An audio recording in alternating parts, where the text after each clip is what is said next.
আসসালামু আলাইকুম। আজকে থাকছে ঠান্ডা ঠান্ডা আইসক্রিম।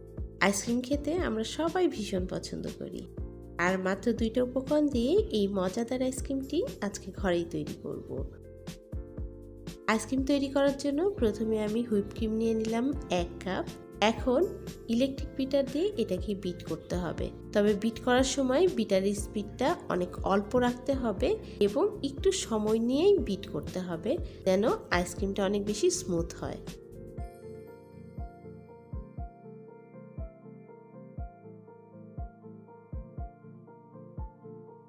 এভাবেই 3 থেকে 4 মিনিট বিট করার পর এখানে আমি কনডেন্স মিল্ক দিয়ে দিলাম 1/4 কাপ। তবে মিষ্টি আপনারা যদি বেশি পছন্দ করেন সেক্ষেত্রে কনডেন্স মিল্কের পরিমাণটা আরেকটু বাড়িয়ে দিতে পারেন। এরপর ভ্যানিলা এসেন্স দিলাম 1/2 চা চামচ। এখন এই সব কিছু দিয়ে আর 1 মিনিটের মতো এটাকে বিট করব।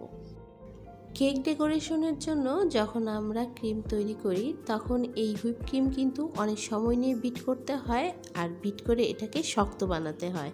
কিন্তু আইসক্রিম তৈরি করার ক্ষেত্রে হুইপ ক্রিমটা সফট থাকতেই বিট করা বন্ধ করতে হবে।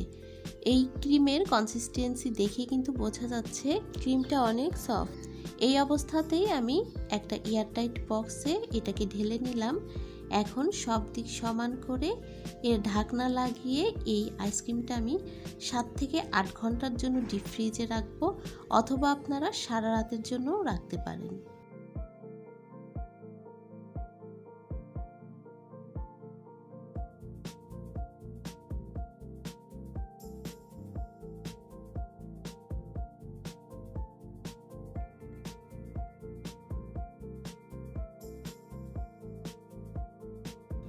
ঠিক 8 ঘন্টা পর আইসক্রিমটা আমি ফ্রিজ থেকে নামিয়ে নিয়েছি। আর আইসক্রিম নামানোর সঙ্গে সঙ্গে এটাকে আপনারা তুলতে যাবেন না। ফ্রিজ থেকে নামানোর পর এটাকে 5 মিনিটের জন্য রুম টেম্পারেচারে রাখতে হবে। ঠিক 5 মিনিট পর আইসক্রিমটা তুলে দেখাচ্ছি আইসক্রিমটা কতটা পারফেক্ট হয়েছে।